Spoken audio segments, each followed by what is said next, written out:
Hello everyone, welcome to বিদ্যা hub. তো আমরা লাস্ট ক্লাসে বায়োলজির প্রথম চ্যাপ্টার শুরু করেছিলাম এবং প্রথম চ্যাপ্টারে ফুল ডিটেইলসে ডিসকাস করা হয়েছিল পুরো ওয়ান শট। তো এখানে চ্যাপ্টারটা করানোর পরে আহ, আজকে আমরা শুরু করব প্রিভিয়াস ইয়ার। আপনার দেখো, একটা চ্যাপ্টার পড়ার সিস্টেমটা কি, প্রথমে আমাদের থিওরি তো পড়তে হবে। থিওরি পড়ার পর তোমার প্রথম কাজ হচ্ছে পিওয়াই কিউ করা। সবার আগে পিওয়াই কিউ পড়তে হবে। পিওয়াই কিউ করলেই তুমি বুঝতে পারবে যে তোমার থিওরি পড়াটা সাফিসিয়েন্ট ছিল কি ছিল না।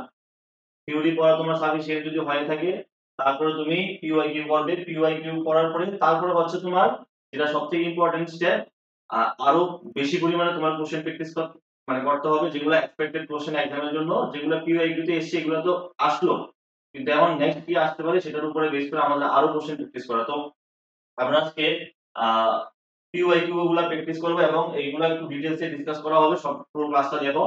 আহ, এরপরে যে ক্লাসটা হবে নেক্সট ক্লাস, সেই ক্লাসটা কিন্তু আমাদের এক্সপেক্টেড পিওয়াই কিউ এখানে সংখ্যায় কম আছে। প্রায় 12-13টা কোশ্চেন মতো আছে, কিন্তু এক্সপেক্টেড কোশ্চেনের একটা আমরা মানে নিয়ে আসবো আমি এখানে নেক্সট ক্লাসে। তো সেখানে অনেকগুলা কোশ্চেন একসঙ্গে ডিসকাস করা হবে। ধরতে পারো তুমি 50, 60, 70টা কোশ্চেন একসঙ্গে ডিসকাস করা হবে, যেখানে পুরো ফুডের নিউট্রিশন, ডাইজেস্টিভ সিস্টেম সবটা থেকেই পড়ানো হবে।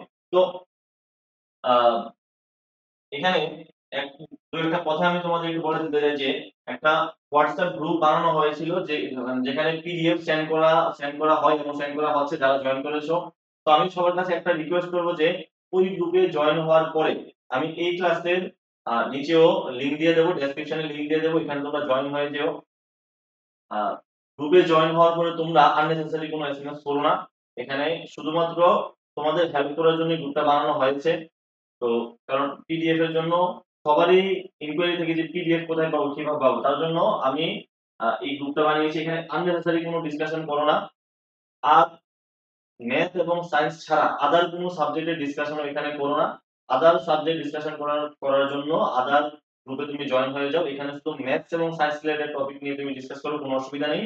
কিন্তু কেউ সঙ্গে কোনো মানে ঝগড়াঝাটিতে না গিয়ে সুন্দরভাবে তোমরা ডিসকাস করো, এখানে কোনো অসুবিধা নেই, ঠিক আছে? এটা সবার কাছে আমার রিকোয়েস্ট থাকবে, তোমরা সবাই মিশিও।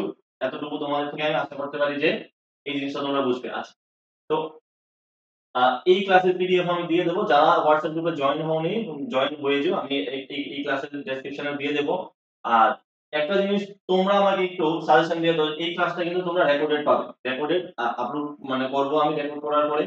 এখন নেক্সট ক্লাস যেটা হবে সেটা হচ্ছে আমাদের মোস্ট ইম্পর্টেন্ট।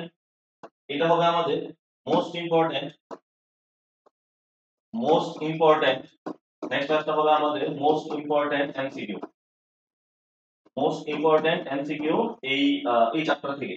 তো এই ক্লাসটা কি তোমরা লাইভ ক্লাস চাও নাকি এভাবে যেভাবে ক্লাস দেওয়া হচ্ছে রেকর্ডেড সেইভাবে দিলেই তোমাদের সুবিধা? তোমরা একটু সাজেশন দিয়ে দিও আমাকে। সেই অনুযায়ী যদি লাইভ ক্লাস চাও, লাইভ ক্লাস করা গেলে অ্যাকচুয়ালি বেটার, কারণ লাইভ ক্লাসে তোমরা একটা আনসার করার সুযোগ থাকে। এখানে তোমরা নিজেরাও একটু দেখতে পারো যে তোমরা কতটুকু পারো কি পারো না। লাইভ ক্লাস যদি তোমরা চাও একটু কমেন্ট করে বলো, তাহলে আমি লাইভ ক্লাসের ব্যবস্থা করব। লাইভ ক্লাস হলে কিন্তু আমাদের 9 PM এ লাইভ ক্লাস করাতে হবে, রাত্র 9টায় আমাদের লাইভ ক্লাস করাতে হবে, কারণ এর আগে আমার অন্যান্য ক্লাস থাকে। তো 9 PM আমরা লাইভ ক্লাস শুরু করবো। 9টা থেকে ধরো 11টা, 10:30, 11টা, 11:30, এরকম ধরো 11 PM পর্যন্ত আমাদের ক্লাস চলবে। তো তোমরা যদি পারো এই ক্লাসটা করতে, সবাই কিন্তু থাকতে হবে লাইভ ক্লাস। তো এখন আমি লাইভ ক্লাস শুরু করলাম, যদি দেখি যে 2 জন 4 জন 5 জন, তাহলে কিন্তু ক্লাসটা করাতে আমারও মোটিভেশন আসবে না। ঠিক আছে? তো তোমরা একটু বলো আমাকে, তাহলে আমি সেই অনুযায়ী লাইভ ক্লাস শুরু করবো এবং সেটার ক্লাসের টাইমিং শিডিউল আমি তোমাদের হোয়াটসঅ্যাপ গ্রুপে দিয়ে দেবো, ওইখানে তোমরা পেয়ে যাবে সব। আচ্ছা, তো আমরা দেখো, যেটা আমি থিওরি পড়িয়েছিলাম, আমি যেটা থিওরি পড়ানো হয়েছিল এটা আহ, বিভিন্ন সোর্স থেকে ইয়ে করে, যে মানে একটু রিসার্চ করে, তারপরে যে কোথা থেকে কি কোশ্চেন আসছে, প্রিভিয়াস ইয়ারে কি কি কোশ্চেন এসেছে, কতটুকু ডেপথ থেকে আমাদের পড়তে হবে এই টপিকগুলা, সবকিছু ওয়েল রিসার্চ করার পর আমি ক্লাসটা নিয়ে এসেছিলাম। তো এখন আজকে পিওয়াইকিউ গুলি করার পর এই চ্যাপ্টারে যতগুলো পিওয়াইকিউ আছে 2015 থেকে 2022 পর্যন্ত, এই সবগুলা পিওয়াইকিউ করার পর তুমি বুঝতে পারবে যে আমরা যে থিওরি পড়েছিলাম সেটা কি সাফিসিয়েন্ট ছিল কি ছিল না, তোমরা বুঝতে পারবে। তো প্রথম কোশ্চেন দেখো,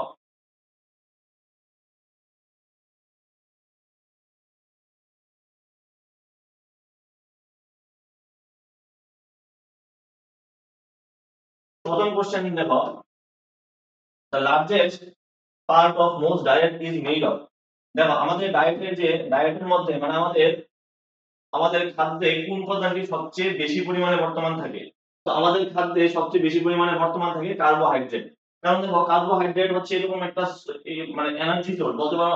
কার্বোহাইড্রেট কি বলে? এনার্জি গিভিং ফুড বলা হয় বা এনার্জি প্রোভাইডিং ফুড বলা হয়। তো কার্বোহাইড্রেট আমরা নরমালি যারা বেঙ্গলি বা নন বেঙ্গলি যারা আছে প্রত্যেকের জন্যই সবথেকে সবথেকে মেইন যেটা মানে এনার্জির সবথেকে যে মেইন সোর্স সেটা হচ্ছে কার্বোহাইড্রেট। ঠিক আছে, তো কার্বোহাইড্রেট আমাদের খাবারের মধ্যে সবচেয়ে বেশি পরিমাণে বর্তমান থাকে। ঠিক আছে? তারপরে দেখো নেক্সট কোশ্চেন, কোন পদার্থটির পরিমাণ মানব দেহে সর্বোচ্চ? দেখো মৌলিক পদার্থটির পরিমাণ মানব দেহে সর্বোচ্চ। এখন মানব দেহের সবচেয়ে বেশি পরিমাণে যে দরকার সেটা হচ্ছে ক্যালসিয়াম। তো ক্যালসিয়াম কেন দরকার? দেখো ক্যালসিয়াম হচ্ছে আমাদের মেইনলি বোন, হাড় যে থাকে, হাড্ডি, বোন এবং দাঁতের মেইন উপাদানই হচ্ছে এখানে কি ক্যালসিয়াম। তো ক্যালসিয়াম আমাদের শরীরে এই সবগুলা মৌলের মধ্যে ক্যালসিয়াম, সোডিয়াম, কোবাল্ট, ম্যাঙ্গানিজ এগুলোর মধ্যে সবচেয়ে বেশি দরকার আমাদের কি ক্যালসিয়াম। তারপর দেখো মানুষের পাচন শুরু হয় যা দিয়ে, মানুষের যে ডাইজেশন শুরু হয় সেটা কি দিয়ে শুরু হয়? প্রোটিন নাকি কার্বোহাইড্রেট নাকি ফ্যাট নাকি ফাইবার? দেখো তোমাদের লাস্ট মানে ক্লাসে যেটা আমরা ডিসকাস করেছিলাম থিওরি ক্লাস, আগের ক্লাসটা সবাই দেখে নিও। থিওরি ক্লাসে যারা দেখোনি আগের ক্লাসটা দেখে তারপরে এই ক্লাসটা দেখো, অনেক ভালো হবে। তো এখানে আমরা আমাদের বুঝতে হবে যে কোথায় থেকে আমাদের পাচন শুরু হয়। আমাদের শরীরের কোথায় থেকে পাচন শুরু হয়? মুখবিবর থেকে, বুকাল ক্যাভিটি থেকে আমাদের শুরু হয়। তো ক্যাভিটি থেকে যখন আমাদের শুরু হয় মানে পাচন শুরু হয়, সেখানে কার্বোহাইড্রেট জাতীয় খাদ্যের পাচন হয় আমাদের।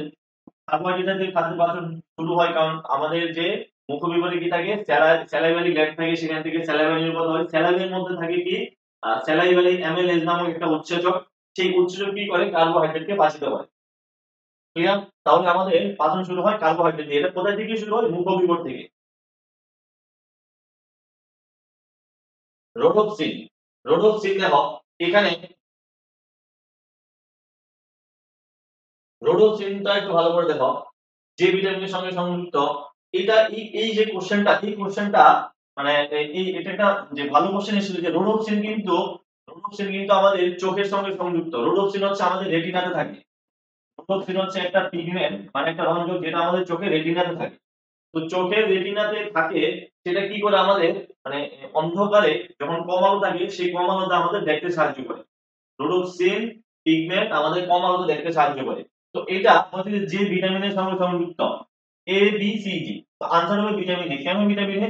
তোমাদের এই জিনিসটা জানা থাকতে হবে যে ভিটামিন এ এর জন্য কি রোগ হয়? রাতকানা রোগ হয়। মানে ভিটামিন এর অভাবে রাতকানা রোগ হয়, নাইট ব্লাইন্ডনেস বলা হয় এটাকে। তো রাতকানা রোগ হয় ভিটামিন এ এর অভাবে। রাতকানা রোগ চোখের ক্ষেত্রে কি প্রবলেমের জন্য হয়? ওই ওই যে মানে রোডোপসিন পিগমেন্টটা ঠিকঠাক ভাবে যদি না থাকে সেখানে রাতকানা রোগ হয়। তো রোডোপসিন আলটিমেটলি কার সঙ্গে সংযুক্ত? Vitamin A. কারণ ভিটামিন এ এর জন্য রাতকানা রোগ হয়, রোডোপসিনটা তাহলে ভিটামিন এ এর সঙ্গে কি সংযুক্ত। দেখো তারপরে কোশ্চেন, নেক্সট কোশ্চেন, ক্ষুদ্রান্তে যেসব খাদ্যের পরিপাকের ফলে অ্যামাইনো অ্যাসিড উৎপন্ন হয় সেই খাদ্যের প্রধান প্রধান উপাদান হলো আনসার হবে কি প্রোটিন। এটা খুব ডিটেইলসে ডিসকাস করা হয়েছিল যে কার্বোহাইড্রেট থেকে উৎপন্ন হয় গ্লুকোজ, কার্বোহাইড্রেট থেকে উৎপন্ন হয় কি গ্লুকোজ। তারপরে ফ্যাট থেকে উৎপন্ন হয় fatty acid, fatty acid fatty acid and glycerol. তারপরে ভিটামিন থেকে ভিটামিন তো আমাদের কি শরীরে বিভিন্ন যে অনাক্রমতা মানে করে অনাক্রমতায় হেল্প করে। ঠিক আছে, ইমিউনিটি বুস্ট করে, আমাদের বিভিন্ন রোগ থেকে আমাদের কি এটা কি করে হেল্প করে, বাঁচায়, রক্ষা করে। তো প্রোটিন থেকে আমাদের কি পাই? প্রোটিন মানে প্রোটিন যেসব খাদ্য পরিপাকের ফলে অ্যামাইনো অ্যাসিড উৎপন্ন হয়। তো প্রোটিন পরিপাকের ফলে আমাদের মেইনলি কি উৎপন্ন হয়? Amino acid. তো এই অ্যামাইনো অ্যাসিড প্রোটিন পরিপাক কোথায় ঘটে? প্রোটিন পরিপাক একটা তোমার ঘটে পাকস্থলীতে পেপসিন নামক উৎসেচকের ক্রিয়ায় তোমার প্রোটিন অ্যামাইনো অ্যাসিডে ভাঙে। তারপর আবার ক্ষুদ্রান্তে গিয়ে আবার প্রোটিন কি করে? ট্রিপসিন নামক উৎসেচকের ক্রিয়ায় এই প্রোটিন আবার অ্যামাইনো অ্যাসিডে ভাঙে। ঠিক আছে, অ্যামাইনো অ্যাসিডে বাঁচিত হয়। নেক্সট দেখো উদ্ভিদের মাইক্রোনিউট্রিয়েন্ট এবং ম্যাক্রোনিউট্রিয়েন্ট। মনে রাখবে এটা এই টপিকটা কিন্তু পড়ানো হয়েছিল তোমাদের যে মাইক্রোনিউট্রিয়েন্ট, প্রিভিয়াস ইয়ারে কোশ্চেন এসেছে কিন্তু মাইক্রোনিউট্রিয়েন্ট ম্যাক্রোনিউট্রিয়েন্ট থেকে কোশ্চেন আসার চান্স অনেক বেশি আসে পরীক্ষায় কোশ্চেন। তো দেখো মাইক্রোনিউট্রিয়েন্ট মেইনলি তুমি মাইক্রো আর ম্যাক্রো দুইটাই তোমাকে মুখস্থ করতে হবে না, একটু স্মার্টলি পড়াশোনা করতে হবে, দুইটাই মুখস্থ করতে হবে না।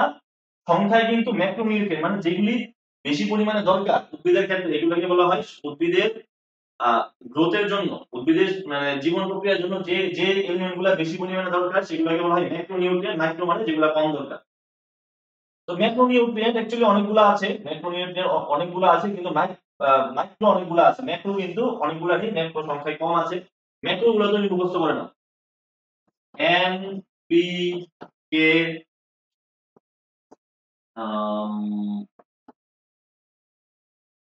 এরকম হবে N P K C M G S. আচ্ছা সি এম জি এস। তো এন মানে হচ্ছে নাইট্রোজেন, পি মানে হচ্ছে ফসফরাস, কে মানে হচ্ছে পটাশিয়াম, ইসি মানে ক্যালসিয়াম, এমজি মানে ম্যাগনেসিয়াম, এস মানে সালফার। তো এখানে বলছে যে কোনটি ম্যাক্রো, তুমি আগে ম্যাক্রোটা বার করো। তো ম্যাক্রো নিউট্রিয়েন্ট কোনটা হবে, এখানে ম্যাক্রো হবে তোমার ম্যাগনেসিয়াম ম্যাক্রো, ঠিক আছে। কার্বন ম্যাক্রো না, জিঙ্ক ম্যাক্রো না, ক্যালসিয়াম ম্যাক্রো, ক্যালসিয়াম ম্যাক্রো, এই দুইটা কিন্তু ম্যাক্রো, এই দুইটা ম্যাক্রো। এবার এখানে আছে আয়রন আর এখানে আছে কি সালফার, এখানে আয়রন এখানে সালফার। তুমি খেয়াল করো সালফার তো এই ক্যাটাগরিতে চলে আসতো, সালফার তো ম্যাক্রো ম্যাক্রো ক্যাটাগরিতে চলে আসতো, তবে ডি তো হবে না আনসার, আনসার হবে অপশন এ। আয়রন হচ্ছে মাইক্রোনিউট্রিয়েন্ট আর তুমি ম্যাগনেসিয়াম হচ্ছে মাইক্রোনিউট্রিয়েন্ট, ক্লিয়ার। ম্যাগনেসিয়াম হচ্ছে ম্যাক্রোনিউট্রিয়েন্ট।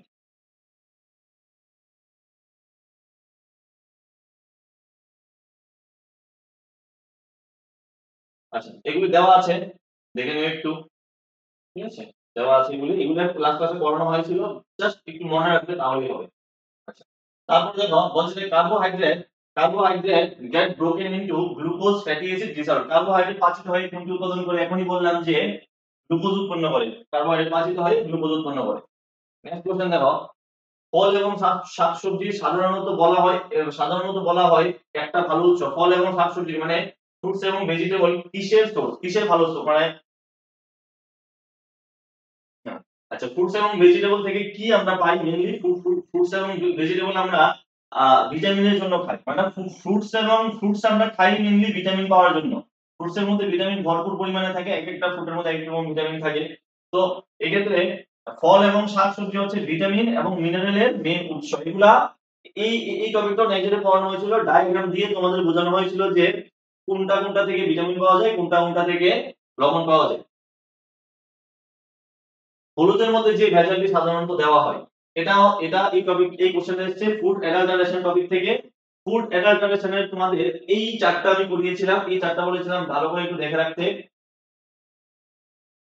দেখো এখানে এখানে দেখো কোশ্চেনটা কি ছিল, কোশ্চেনটা কি ছিল হলুদের মধ্যে যে ভেজালটা থাকে, তো হলুদের মধ্যে যে ভেজালটা থাকে দেখো, হলুদের মধ্যে কি ভেজাল আছে, টার্মারিক পাউডার, হলুদ গুঁড়ো কি আছে, লেড ক্রোমেট। লেড ক্রোমেট, এই লেড ক্রোমেটের কালার কিন্তু ইয়েলো। আর ইয়েলো সয়েল অনেক সময় মাটি মেশানো হয়, ঠিক আছে, মাটি মেশানো হয়, লেড ক্রোমেট মেশানো হয়, লেড ক্রোমেটের কালারটা হলুদ লেড ক্রোমেট থাকে, কারণ যেহেতু হলুদের মধ্যে মেশাবে তাহলে এটার কালারও হলুদ হতে হবে, যাতে বোঝা না যায় ব্যাপারটা। তো তুমি এখানে খেয়াল করো হলুদের মধ্যে যে ভেজালটা মেশানো হয়, হলুদের মধ্যে যে ভেজালটি সাধারণত মেশানো হয়, lemon yellow, Chrome yellow, metanil yellow, দেখো ক্রোম, ঠিক আছে। বুঝতে পারলে তাহলে এখান থেকে ইজিলি আনসার করা যায়, ওই চারটা পড়ে নিলে তুমি এখান থেকে বুঝতে পারবে যে এখানে আনসারটা কি হবে, ক্রোম ইয়েলো, লেড ক্রোমেট থেকে ক্রোম ইয়েলো। তারপরে দেখো ভিটামিন এক্স এর অভাবে মানি রক্ত হরণ, এটা লেটেস্ট কোশ্চেন 2022 এর সম্ভবত বা 21 এর, না 22 এর কোশ্চেন এটা। ভিটামিন এক্স এর অভাবে মানি রক্ত হরণ হয়, ভিটামিন ওয়াই নামক একটি খনিজ শোষণের জন্য অত্যাবশ্যকীয় এবং জেড নামক খাদ্যে পাওয়া যায়। তো তুমি সবগুলাকে ম্যাচ করাতে যেও না, তুমি সবগুলাকে ম্যাচ করাতে যেও না যে কোনটা কি বলছে, যে কোনো একটা বা দুইটা অপশন ধরো তুমি চলো। যেমন ধরো ভিটামিন এক্স এর অভাবে মানি রক্ত হরণ হয়, এটা তোমার জানা থাকা খুব দরকার যে কোন ভিটামিনের অভাবে মানি রক্ত হরণ হয়। দেখো এই চারটা তোমাদের পড়িয়েছিলাম। ভিটামিন সি দেখো তুমি, ভিটামিন সি, সি এর অভাবে স্কার্বি রোগ হয়। ভিটামিন সি রোগের লক্ষণ কি, মাড়ি থেকে রক্ত পড়া এবং ক্ষত সারতে দীর্ঘ সময় লাগে। এটা ছিল আমাদের। তাহলে এই একটা ক্লু দিয়ে তুমি পুরো আনসার বার করে নিতে পারবে। দেখো এই একটা ক্লু দিয়ে ভিটামিন এক্স এর অভাবে মাড়ি রক্ত ক্ষরণ হয়, ভিটামিন এক্স হলো ভিটামিন মানে এক্স হলো ভিটামিন সি, এই দেখো option B, B vitamin C. তারপর বাকিগুলো ম্যাচ করে দেখানো ওয়াই নামক খনিজ শোষণের অত্যাবশ্যকীয়। খনিজ শোষণের জন্য অত্যাবশ্যকীয় অবভিয়াসলি আয়রন হবে। খনিজ শোষণের জন্য অত্যাবশ্যকীয় ক্যালসিয়ামও হয়, ঠিক আছে, কিন্তু আয়রনও হবে, ক্যালসিয়ামও হবে। কিন্তু এই মাঝি রক্তক্ষরণের জন্য অপশন এই মানে ভিটামিন সি হবে, এটা অন্য কোনো ভিটামিন হবে না। আর জেড নামক খাদ্যে পাওয়া যায়, দেখো এখানে কি আছে, সাইট্রাস ফ্রুট খাদ্যে পাওয়া যায়, ঠিকই আছে। তারপরে দেখো নিচের কোন ভিটামিনটি হরমোন হিসাবে কাজ করে। তো নিচে দেখো আহ নিচের কোন ভিটামিনটি হরমোন, আনসার হবে অপশন ডি। তোমরা নিশ্চয়ই এটা জানো যে ডি ভিটামিন ডি এবং ভিটামিন কে কি হয় আমাদের ইয়ের মধ্যে সংশ্লেষিত হয়, আমাদের স্কিনের মধ্যে। তো ভিটামিন ডি আমাদের প্রোডিউস হয় আমাদের মেইনলি এখানে ভিটামিন ডি, দেখো ভিটামিন ডি আমাদের স্কিনের মধ্যে প্রোডিউস হয়।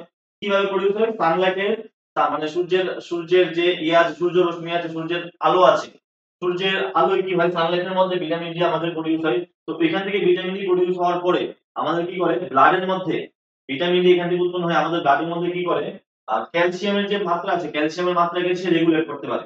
তো ভিটামিন ডি এর অভাবে তুমি এখান থেকে দেখে নাও ভিটামিন ডি এর অভাবে কি কি রোগ হচ্ছে আমাদের। দেখো ভিটামিন ডি এর অভাবে দেহের হাড় নরম হওয়া এবং সহজে বেঁকে যাওয়া। তো ভিটামিন ডি যদি ঠিকমতো ইয়ে না থাকে, ভিটামিন ডি যদি ঠিকমতো ইয়ে না হয়, তোমার মানে সংশ্লেষিত না হয়, তাহলে আমাদের মাটির মেইন কম্পোনেন্ট হচ্ছে কি ক্যালসিয়াম। তাহলে ওই ক্যালসিয়াম এবং দাঁতের সমস্যা তোমার দেখা দেবে। ক্যালসিয়াম বিশেষ করে বিশেষ করে হাড়ের সমস্যা দেখা যাবে, নরম হয়ে যাবে, বেঁকে যাবে। তো মেইনলি কি করে ভিটামিন মানে হরমোন হিসেবে কাজ করে এখানে ভিটামিন ডি।